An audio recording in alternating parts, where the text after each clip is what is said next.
নানা সংকটে টিকে থাকতে হিমশিম খাচ্ছে চাঁপাইনবাবগঞ্জের কাঁসা শিল্প। এর অন্যতম কারণ আধুনিকতার সাথে তাল মেলাতে না পারা। রয়েছে কাঁচামাল, দক্ষ শ্রমিক ও আর্থিক সংকট। সংশ্লিষ্টরা জানান, ঐতিহ্যবাহী এই শিল্প টিকিয়ে রাখতে এখনই প্রয়োজনীয় উদ্যোগ নিতে হবে। কাঁসার পাত্র ব্যবহার শারীরিক ও আর্থিক দুদিক থেকেই লাভজনক।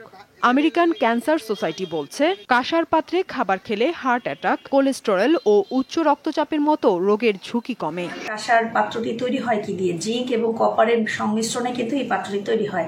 তো এই ট্রেস এলিমেন্টগুলো আমাদের শরীরের জন্য তো বেশ উপকারী। তো আমরা যখন এই পাত্রে যখন রান্না বান্না করবো বা খাওয়া দাওয়া করবো, তখন কিন্তু কিছু ট্রেস এলিমেন্ট আমাদের বডিতে চলে আসে। তো এতে হয় কি, আমাদের হজম ক্ষমতাটা ভালো হয় এবং স্কিনটা আপনার উজ্জ্বল রাখা, হেয়ার গ্রোথটা ভালো রাখা, হেয়ার ফলটা কমিয়ে দেওয়া এবং আমাদের হজম ক্ষমতা বাড়ানো, রোগ প্রতিরোধ ক্ষমতা বাড়ানো। এছাড়া কাঁসার পাত্র দীর্ঘদিন ব্যবহার করা যায়, আবার প্রয়োজনে পণ্যটি বিক্রি করেও আর্থিকভাবে লাভবান হওয়া যায়। কাঁসার পাত্রের রিসেল ভ্যালুও ভালো। 1 কেজি থালা কিনতে 2600 টাকা লাগে, আর আপনার পুরাতন ভাঙড়ি কাঁসা 2000 টাকা। কাঁসার পিতল কোনো লস নাই, এই মালের দাম কোনোদিন কমবে না। কাঁসা শিল্প চাঁপাইনবাবগঞ্জের একটি গুরুত্বপূর্ণ ঐতিহ্য।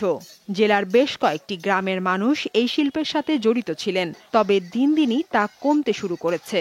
শ্রমিক ও আর্থিক সংকট রয়েছে এই শিল্পের সাথে জড়িতদের। যে রাংটা আপনার আগে ছিল 300-350 টাকা কেজি, এখন বর্তমানে 1000-2000 টাকা কেজি। এটা বর্তমান মালয়েশিয়া থেকে আমদানি হয়তো।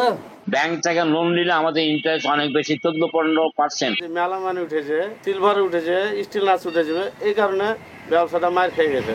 কাঁচামাল কম না পাওয়াতে আমাদের দাম বেড়ে যাচ্ছে এবং ক্রেতারা নিচ্ছে না। আমরা যদি এটাকে জিআই পণ্য হিসেবে স্বীকৃতি লাভের সুযোগ পাই, তাহলে হয়তো আমাদের পৃষ্ঠপোষকতা প্রদান করা আরো সম্ভব হবে। সরকারি সহায়তা পেলেই এই শিল্প অতীতের মতো দেশের চাহিদা মিটিয়ে বিদেশেও রপ্তানিতে অবদান রাখবে বলে মনে করছেন সংশ্লিষ্টরা।